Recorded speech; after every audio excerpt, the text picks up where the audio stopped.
Hello and welcome back to Canada Top to Bottom. Today we're talking about the IEC, or International Experience Canada. This is often called the Working Holiday Visa because it gives young people the opportunity to spend up to 2 years travelling in Canada and find temporary employment to help pay for their trip. The IEC only works with partner countries, so the first thing you need to do is find out whether your country of citizenship is one of the partner countries, and then there are certain requirements for each country. Some countries only allow you to participate once, whereas others will allow you to participate twice. And the age range is either 18 to 30 or 35, depending on the country. We have a video all about the IEC, which you can check out here. But as a very brief overview, there are 3 categories: working holiday, young professionals, and international co-op.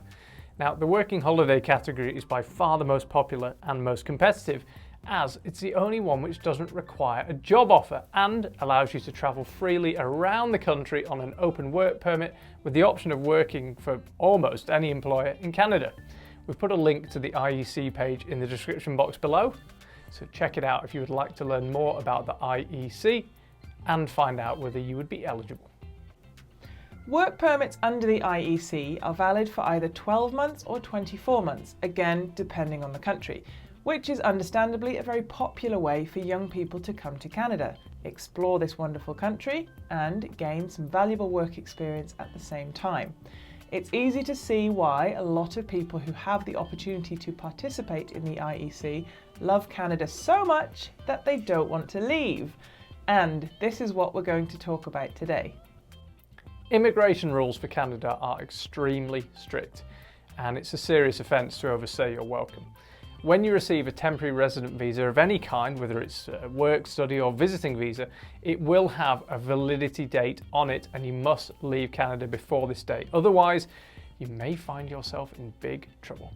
So, what are the options for legally staying in Canada once your IEC work permit has expired? The first thing you should understand is that unlike many other temporary resident visas in Canada, an IEC work permit cannot be extended. When it expires, it's done, so make the most of it. If you come from a country which allows you to participate more than once, you can always apply again. Although this would of course just be another temporary measure. Another way of staying a bit longer if you're just not done exploring and need some more travel time is to apply to stay as a visitor. Visitors can stay up to 6 months in Canada, which is a wonderful long holiday, but only if you've saved up enough money to travel for a bit longer. Because of course, as a visitor, you won't be able to work anymore. If you're serious about staying long term, then you may wish to look at more permanent options. If you've ever tried to find a job in Canada from outside the country, you will probably know that this is a near impossible task.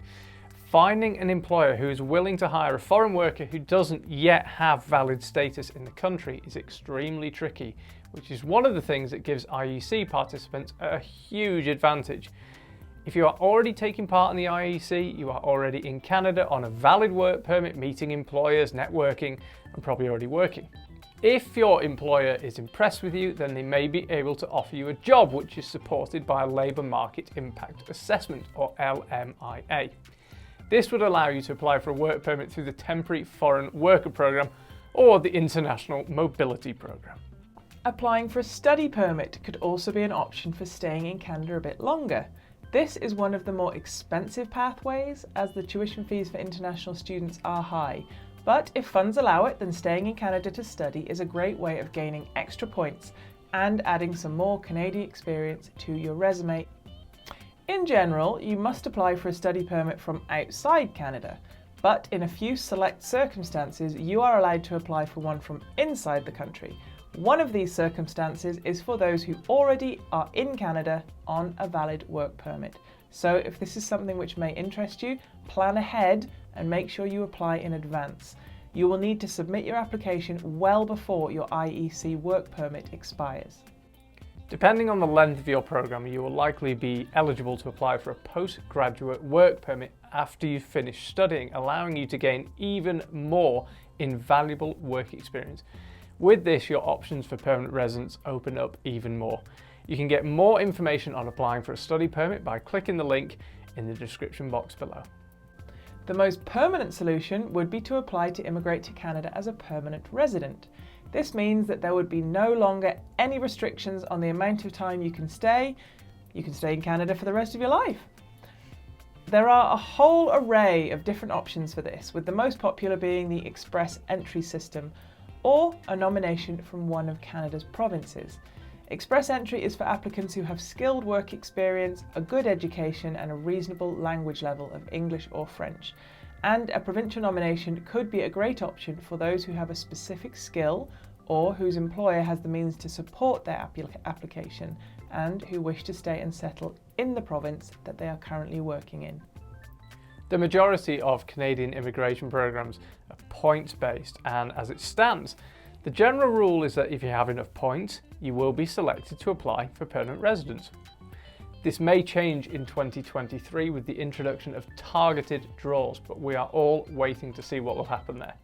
Right now, one of the benefits of having been through the IEC program is that at least 12 months of Canadian work experience adds extra points to your points total in the express entry pool, which gives you an advantage over those applicants outside Canada who haven't had this opportunity.